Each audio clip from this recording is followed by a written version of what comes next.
네, 매주 화요일에 여러분 찾아뵙는 고양신문 주간 뉴스체크 유경정 기자. 네, 저는 이성우 기자입니다. 2020년 8월은 여러 가지 면에서 정말 저희가 잊을 수 없는 그런 한 달이 됐던 것 같습니다. 네, 장마도 참 길었고요. 폭염도 아직 가라앉지 않고 있고, 무엇보다 8월부터 다시 코로나가 이렇게 확산된 이런 약간 우려스러운 상황에서 저희가 이번 달 마지막 날 녹화를 하게 됐습니다. 네, 벌써 9월이 다가오는데요. 네. 올해 한 해는 코로나의 한 해인 것 같아요. 네. 보통의 일상들을 많이 포기한 한 해를 이렇게 보내고 있습니다.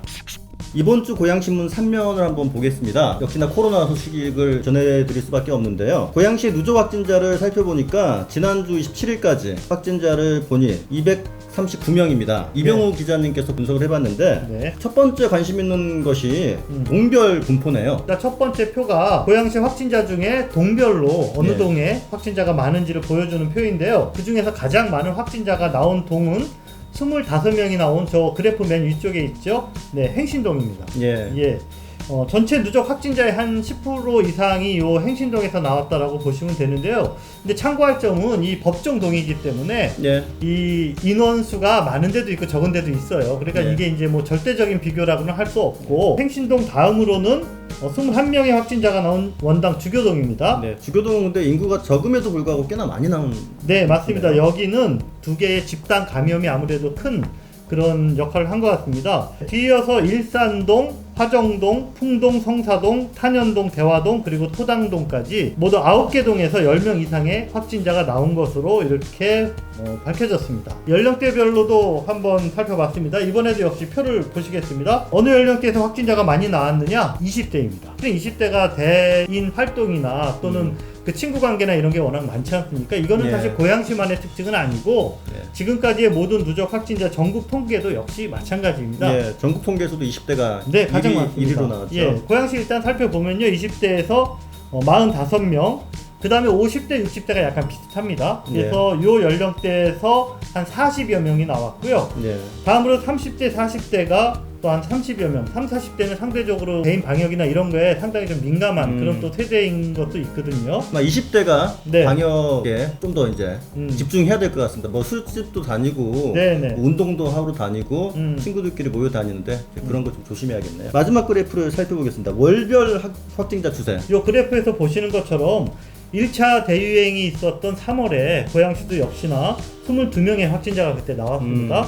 네, 그러고는 이제 여러 가지 발빠른 조치들이 좀 이어졌고요. 그래서 좀 안정세를 보이는가 싶더니 7월부터 다시 증가를 해서 8월에 예. 보시는 것처럼 지금 그래프상에는 저희가 지난주 목요일날 제작한 그래프에서 153명으로 돼 있네요. 그러나 오늘 8월 31일 현재까지로 보면은 180명을 이미 넘었습니다. 예, 방금 전에도 문자가 왔는데 269번 환자가 발생한 것까지 확인됐어요. 네, 그러니까 지난 주말 동안에서 예. 한 30여 명이 지금 4일 동안 30명이 더 추가됐습니다. 마지막으로 하나 더 궁금한 네. 게 있는데, 고양시에서 네. 지금까지 코로나 검체 채취를 받은 숫자, 그 다음에 자가격리된 숫자, 네. 이런 게 좀 궁금해요. 고양시의 누적 진료, 그러니까 검진을 받고 진료를 받은 숫자가 6만 명을 넘었습니다. 자, 고양 시민 중에 한 20명 중에 1명은 코로나 검진을 이미 받았다라는 거예요. 그리고 자가격리 조치된 시민들은 13,000명이 넘습니다. 네, 그러니까 저희가 107만 고양 시민 계산을 하면 한 100명 중에 1명 정도는 자가격리를 이미 경험했다. 예, 우리 주변에 이렇게 코로나가 일상으로 네, 예, 네. 피부에 지금 뭐 와닿고 있는 실정이 있네요. 고양시 모든 확진자들은 그 감염 경로라는 걸 추적하는 게 아주 중요한데요. 고양시 확진자들 중에 감염 경로가 좀 눈에 띄는 거 있으면 말씀을 좀 해주시죠. 네, 지금까지 8월 확진자 153명 중에 네. 교회발 확진자가 61명이에요. 아, 예. 61명. 네. 지금 퍼센테이로 따지면은 약 40%가 네, 되는데 네. 교회를 살펴보면은 여러분도 알다시피 사랑제일교회, 네. 서울에는 사랑제일교회가 제일 많고 홍동의 반석교회, 네. 예, 주교동의 153교회, 네. 예, 이런 교회들이 비중을 대부분 차지하고 있습니다. 네, 또 하나 지금 사회적으로 문제가 되는 게 8.15 광화문 집회에 예. 이게 또 이제 좀 걱정인데 고양시도 이 추세가 있나요? 8.15 광화문 집회 참석 확진자도 거의 요즘에 거의 매일 나오고 있어요. 아, 한두 명씩 명씩 계속 나오고 있습니다. 고양시에서요? 예. 네. 그리고 이제 파주하고 서울에 있는 스타벅스 관련 확진자, 파주 네. 운정 스타벅스, 서울 스타벅스 네. 이런 관련 확진자들이 이렇게 계속 나오고 있습니다. 예, 그렇군요. 자, 이런 가운데 이성호 기자님이 지금 고양신문 이면에 예. 약간 눈길을 끄는 그런 기사를 하나 좀 쓰셨네요. 고양시 개신교를 대표하는 그런 단체죠. 고양시 기독교 총연합회인 오성재 목사님이 정부의 조치를 반해서 예. 예배를 드리셨다라고 본인이 직접 밝히셨어요. 예, 개신교 전체를 네. 대표한다고도 볼 수 있는 네, 네. 그런 단체의 회장님이신데 네. 회장님을 통해서 직접 들은 내용입니다. 지지난주에 이미 첫 번째 예배 금지 명령을 내렸을 때도 예배를 강행했었고 또 오성재 목사님은 나름대로의 본인의 어떤 확신이 있으신 것 같은데 예. 좀 간단히 네. 어떤 입장이신지를 좀 예. 대변해 주세요. 이제 고기총의 공식 입장이라고는 밝히지 않고 있습니다. 예배를 드릴지 말지는 각 교회와 교인들이 알아서 판단할 일이니까 고양시 기독교 총연합회가 거기에 뭐 이렇게 관여할 필요는 없다라고 밝히고 있고, 이제 목사님 말로는 방역을 철저하게 하고 있는데 예배까지 못 드리게 하는 거는 문제다. 종교의 자유를 침해한다. 그다음에 네네. 코로나 확산의 책임은 교회 책임이 아니다. 뭐 이런 식으로 말씀하시고 계세요. 네. 정부 책임이 제일 크다. 네. 이렇게 말씀하시는데 여기에 동의하실 분들이 얼마나 될지는 잘 모르겠네요. 한 가지만 더 얘기를 드리면은 네. 고양시에서 적발한 교회가 지난주에 7개였어요. 예배를 강행한 교회. 그렇죠. 대면 근데, 예배를 했다. 예, 대면 예배를 한 교회가 7개였는데 이상하게 어떤 이유인지 회장님 교회는 포함이 안 됐습니다.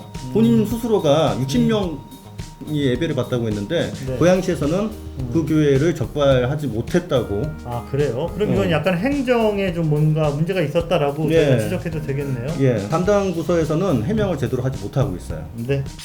자, 두 번째 소식입니다. 킨텍스 임창열 대표님이 이제 사임을 하시고 새로운 대표가 뽑혔네요. 지지난주였죠? 네. 예, 저희가 예고해드렸죠. 예, 후보군들이 있었는데 그 중에 한 명을 실명을 거론했어요, 저희가. 네. 이화영 전 경기도 이제 평화부지사. 네, 네. 이분이 될 가능성이 높다고 말씀을 드렸는데. 네, 이성호 기자님의 추측이 네. 맞았습니다. 예, 됐어요. 네. 될 줄 알았어요. 네, 네, 네. 이분이 이제 어떤 분이신지 좀 말씀을 드려야 될 것 같은데, 이제 지난 지방선거 때 이재명 후보 캠프에 그때 합류를 했어요. 네, 네. 예, 그리고 그 이후에 평화부지사로 이제 활동을 했고요. 네, 네. 컨벤션 전문가가 아니라 정치인 출신이라서 잘할 수 있을지 의문이다. 이런 얘기도 있긴 합니다. 그래서 정치인 출신이 요 컨벤션 전문가도 아닌데 예. 요 킨텍스 수장으로 오는 게 조금 불합리하지 않느냐라는 반발도 일부에서는 있어요. 근데 또 한쪽에서는 예. 그동안 코트라 출신이 계속 여러 명이 이렇게 했었거든요, 킨텍스. 예. 근데 그분들이 별로 존재감이 없었다. 그렇죠. 약간 이제 전문가라고는 하는데 관료 출신이 좀 있다 보니까 네, 그렇죠. 그냥 앉아있다 간 거 아니냐 3년 동안? 맞습니다. 편하게? 네, 네. 그러니까 뭔가 진취적으로 뭔가 변화를 모색하려고 하는 데는 정치인이 더 적합한 거 아닌가 네, 라는 네. 말도 있긴 해요. 네, 그런 측면에서 이화영 이제 신임 대표가 취임을 하면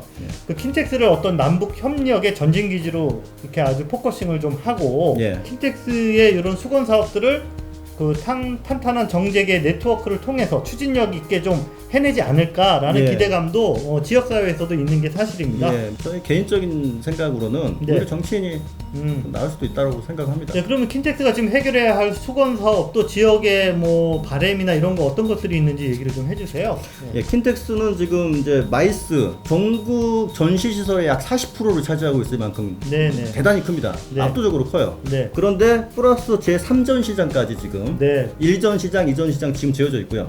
3전 시장까지 짓는다. 네네. 지금 이거를 마무리할 사람이 필요한데 잘. 잘 이제 추진해 가야겠죠. 이게 가장 큰 숙제고요. 네. 두 번째는 뭐 테크노밸리 이런 데랑 시너지 효과를 발휘할 수 있을지. 예, 그러니까 그쪽이 이제 개발되지 않습니까? 네. 예. 근데 진짜로 그 고양시의 먹거리 산업들이 들어오게 되는데 이 먹거리 산업들과 같이 뭔가 할 수 있을지, 네. 마이스 산업의 기반 시설들이 거기 들어올 수 있게끔 할 수 있을지, 네. 이런 역할까지 같이 하셔야 된다고 봐요. 자, 다음은 좀 생소한 이야기인데 약간 귀가 솔깃합니다. 네. UN 기후변화협약 당사국 총회를 고양시에서 유치 운동을 하고 있다. 유치를 하겠다라고 밝혔습니다, 고양시가. 아, 고양시가 의지를 밝힌 거네요. 예, 예, COP라는 얘기는 당사국 총회라는 이제 영어의 약자인데, 아, 예, 예. 예, 그 당사국 총회 앞에 붙어 있는 말이 중요해요. 네. UN 기후 변화 협약 당사국 총회입니다. 네. 이 UN 기후 변화 협약에 대해서 이 말이 기니까 네. 좀 처음 들어본 얘기인 것 같고 생소할 수도 있는데 네. 여러분들이 아는 중요한 협약이에요. 아, 그렇군요. 예, 그레타 툰베리. 네, 그 청소년 환경운동가로 예. 지난해 2019년 그 타임지가 선정한 올해의 인물로도 예, 선정됐었던. 스웨덴의 청소년인데 학교 등교 거부를 했어요. 네네. 그걸 행동으로 보여줬죠. 네, 영향력이 상당히 컸죠. 전 세계가 움직였어요. 이 청소년이 네. 당시에 역대 이제 최연소로 기후변화 협약 그 총회에 가서 발언을 합니다. 아. 그 발언이 좀 유명해졌죠. 아, 그게 계기가 돼서 툰베리가 예. 세계적인 청소년 환경운동가가 주목받았다. 예. 지금 나오는 사진, 저 사진이 그 툰베리가 지난해 예. 스페인 마드리드에서 연설을 했던 그런 장면이네요. 보니까. 예, 맞습니다. 그럼 그런 이제 회의를 우리 고양시에서 유치를 하겠다. 예. 그러면은 이게 규모는 어느 정도 되고 예. 그 파급 효과 예. 이런 거 좀 설명해 주세요. 관련 회원국이 네. 약 200개국이에요. 전 세계 뭐 대부분의 나라들이 다 참여하고 있다고 보시면 됩니다. 지난해에는 스페인 마드리드에서 열렸는데 한 25,000명 정도가 모였습니다. 아, 예. 그리고 한 2주간 이제 행사가 열렸죠. 네. 그러다 보니까 이게 규모도 규모지만은 네. 중요한 거는 또 국제회의에 네. 어떤 위상이거든요. 네, 네. 여기서 굉장히 중요한 결정이 날 수도 있기 때문에 네. 뭐 BBC, CNN, 네. 세계 각국의 이제 언론들이 매일매일 보도를 하는 거죠. 네, 우리가 익히 알고 있는 무슨 교토 이정서라든지 예. 아니면 파리 기후 협약 예. 네, 이런 중요한 어젠다들이 예. 사실은 이 회의에서 그렇죠. 결정이 됐기 때문에 만약에 고양시에서 이게 열리고 고양시에서 어떤 중요한 협정이 열린다면은 고양 기후 협약이라는 말도 쓰일 그렇죠. 수 세계적으로 있겠죠. 쓰일 수도 있는. 예, 역사적으로 이제 지명이 계속 남게 되는 거죠. 자, 그렇다면은 이게 이제 우리 한국에 기회가 온 것 같은데 고양시만 이걸 도전하는 건 아닐 거 아니에요? 예, 지금 아시아에서 다 차차기 이제 회의가 열릴 것으로 이제 결정이 됐는데 네. 아시아권에서 다른 나라에서는 지금 도전하지 않고 있어요. 그래서 국내에서 지금 도전하겠다는 지자체가 나오고 있기 때문에 네. 국내 가능성 굉장히 높고 어디죠? 예, 국내에서는 여수, 그다음에 인천. 아, 인천도. 예. 양쪽 다 약간 컨벤션 기본적인 인프라가 있는 데네요. 자, 그러면은 고양시가 예. 경쟁력 있는 건가요? 가능성? 고양시는 사실 제일 늦게 출발했는데 네. 늦게 이제 하겠다고 밝혔는데 고양시의 가장 큰 강점이 이겁니다. 킨텍스입니다. 아까 말씀드린. 역시 킨텍스가 고양시에서 상당히 예, 의미가 킨텍스. 있는. 예. 킨텍스가 저희 먹여 살려야 돼요. 예, 네. 킨텍스가 한꺼번에 12만 제곱미터 전시 시설의 총 면적이 12만 제곱미터인데 유엔 사무국에서 요구하는 게 있어요. 9만 이상의 그 면적을 가지고 있어야 되는데 여건을. 예, 단일 전시장 면적으로는 국내에서는 킨텍스만 이 요건을 이제 충족하고 있는 거죠. 아, 그러니까 상당히 그런 면에서 예. 고양시가 가능성이 높다라고 좀 봐도. 뭐 인천이나 다른 지자체에서 쪼개 가지고 전시장 확보할 수 있을지 몰라도 우리는 한꺼번에 그냥 할 수 있다. 네. 이런 자신감이 지금 있어요. 현재 다른 지자체에서는 그 어떤 시민 차원의 캠페인이나 이런 것도 이미 시작이 된 것 같은데요. 예. 자, 요 뉴스 저희 고양신문에서 이번에 단독으로 가장 먼저 보도해 드렸거든요. 앞으로 저희 추이를 보면서 저희 고양신문도 좀 관심 있게 요 소식을 보도해 드리도록 하겠습니다. 자, 다음 소식은 저 풍동에 있는 서울 YMCA 청소년 센터. 자, 여기가 어디냐 여러분? 풍동 애니골 윗길과 아랫길 그리고 풍산역에서 그 동국대병원 가는 길이 이렇게 교차하는 그 사거리에 있는, 아마 고양시 오래 계셨던 분들은 그 YMCA 수영장 또 YMCA 썰매장 꼭 기억하실 거예요. 네. 거기에 완전히 새로 이렇게 조성이 된 그런 건물인데요, 시설인데요. 요게 완공이 다 됐는데 1년째 문을 못 열고 있다. 아, 이것도 네. 역시 이성우 기자님이 취재하셨는데 지난주 바쁘셨네요. 네. 예. 풍동 YMCA라고 하겠습니다. 센터 지금 사진에서 보시는 게 이제 네. 메인 프론트 건물인데요. 네. 이 사진에서 보시는 이 건물 뒤쪽으로 거의 16,000평 정도 넓이에 네. 제가 가보니까 거의 뭐 엄청나죠? 이거는 뭐 웬만한 전문대 캠퍼스 정도 규모의 맞습니다. 아주 큰 규모의 네. 건물도 여러 채고. 큰 운동장도 있고 네네. 뭐 테니스장 그다음에 건물이 7개나 돼요. 네. 그런데 또 이번 사진에서 보시는 것처럼 이게 1년 전에 완공이 됐는데 지금 출입을 통제한다라는 이런 경고문이 붙어 있어요. 네. 문제가 그겁니다. 이게 공사가 2015년 2월 달에 시작됐고 네. 공사는 진짜 끝났어요. 작년 9월에. 네네. 그리고 작년 10월 달에 막 그 회원 모집하겠다라고 이제 온라인으로 공지도 했었는데 그게 다 무산됐어요. 네. 이유는 고양시가 준공 허가를 내려주지 않았기 때문이죠. 그렇다면은 이렇게 좋은 시설 또 시민들에게 편의가 갈 수도 있는 시설을 고양시에서 준공 허가를 내주지 않은 이유가 궁금한데요. 예, 그 이유를 살펴보니까 네. 2015년 그 네. 전에 이 개발을 허가해준 고양시가 네. YMC로부터 약속을 받습니다. 음. 이런 약속을 해주면은 이렇게 할 테니까 준공해달라. 준공되기 전에 우리가 그 약속을 이행하겠다라고 그 이행 계약서를 써요. 네. 계획서를. 음. 근데 그게 고양시로부터 들어보니까 네. 그게 하나도 지금 이행되지 않았다. 건물 외에 부수적인 이행 약속이 있는데 예. 그게 지켜지지 않았다. 예, 그래서 그 이행 약속을 확인해 보니 네. 이행 약속은 음. YMCA가 거기를 개발하기 직전에 개인에게 땅을 팔아요. YMCA 땅을. 예. 풍동 쪽에 있는 애니골 쪽 앞쪽 땅인데 또 다른 땅이네요. 예. 그러니까 그 지금 개발된 풍동 YMCA 건너편. 네. 예, 그쪽 땅. 지금은 약간 야산처럼 보이는 땅인데 그 땅을 개발을 끝내겠다. 예, YMCA 그 공사가 끝나기 전에 끝내면 그때 준공해줘도 된다라고 스스로 약속을 했어요. 네. 근데 그 약속을 못 지킨 거죠. 네. 거기는 지금 개발이 하나도 안 됐어요. 자, 조금 정리해 드릴게요. 복잡합니다. YMCA가 있고 고양시가 있고 제3자가 있습니다. 네. 근데 요 허가하는 조건이 요 제3자에게 판 땅의 개발도 완료를 해야 예. 함께 준공을 해주겠다는데 요 제3자 김씨라고 지금 표현되어 있는 요 예. 분의 그 땅이 개발이 안 돼서 예. 요 완공된 국제청소년 센터도 그 사용 허가를 못 내주겠다. 예. 사실 따져보면은 그 이제 김씨 그 개인 땅의 개발을 허락해 주는 것도 고양시예요. 네. 고양시가 그 계획 그분의 이제 그분 택지 개발을 하겠다라고 이제 의사를 밝히고 있는데 택지 개발 근린 시설 그런 거 이제 할 수 있는 땅인데 그런 걸 하겠다라고 했을 때 고양시가 허락해 주면은 준공도 되겠죠. 네네. 근데 고양시가 허락 안 해주고 준공도 안 해주는 거죠, 사실. 아, 약간 복잡한 이야기가 지금 있네요. 예. 네, 아무튼 지금으로서는 네. 그 땅이 개발이 끝나야지 풍동 YMCA는 문을 열 수 있어요. 예. 근데 지금 첫 삽도 못 두고 있으니까 앞으로도 요원한 상황이네요. 이건 1년이 갈지 2년이 네. 갈지 사실 모르는 일이에요. 네, 요거 여러분들에게 저희가 좀 더 추가 취재를 해서 좀 이렇게 진전되는 사항이 있으면은 보도해드리도록 잘 취재 좀 해주시기 바랍니다. 예, 알겠습니다. 마지막 꼭지 이제 소개할 차례인데요. 네. 항상 나들이 기사를 좀 담당하고 계신데 네. 이번에는 너무 멀리 가셨네요. 지리산, 예, 네. 경상남도 산청을 다녀오셨어요. 예, 좀 오래 걸렸습니다. 근데 나들이 기사는 아니고요. 그 포레스토피아라는 그 협동조합을 소개하러 간 건데요. 예. 여기가 약간 독특한 그런 의미가 있습니다. 여기가 우리나라의 최초의 민간 산림협동조합이다. 포레스토피아라는 협동조합은 산 주인, 그 다음에 복합 경영에 관련된 그런 교수님, 그 다음에 콘텐츠 생산자 또는 임산물 생산자 그리고 소비자 이런 분들이 같이 모여서 산을 테마로 어떤 새로운 가치를 만들어 보자 이런 목적으로 모인 그런 협동조합입니다. 산을 중심으로 모인 공동체다. 네네네. 일단 사진 보시면요, 보시는 것처럼 그 산의 규모는 무려 9만 평입니다. 네. 어마어마하죠. 땅 부자시네요. 그래서 그 9만 평의 부지의 중앙에 이렇게 예쁜 숙소가 여러 동이 있고요. 카페, 그 다음에 식당, 이런 부대 시설도 아주 깔끔하게 잘 갖춰져 있습니다. 그리고 그 포레스토피아 그 영토 안에 이렇게 보시는 것처럼 예쁜 계곡도 이렇게 있어서 쉴 수가 있고, 그 다음에 산책로가 한 7km가 조성이 되어 있어요.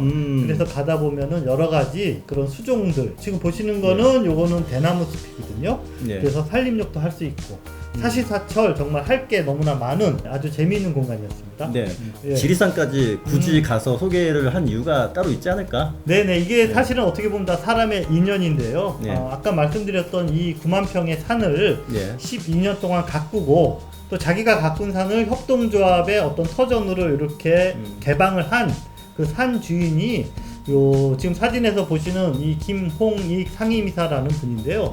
사실 이분이 아주 젊은 시절에 20대 때 고양시 유일의 그 상근 시민 활동가였어요. 거의 1호 시민 활동가. 네네, 그러니까 직업으로 시민 활동을 하는.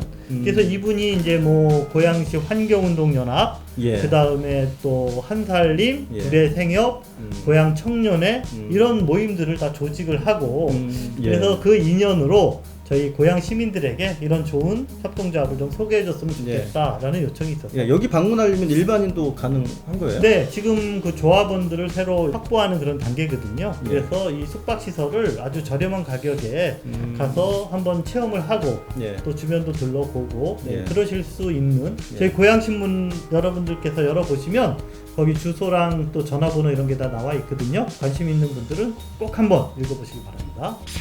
오늘 어떻게 소식을 전하다 보니까요 좀 여러 꼭지 그리고 또 네. 이야기가 좀 길어졌네요. 네. 이 얘기에서 감독님께 너무 죄송합니다.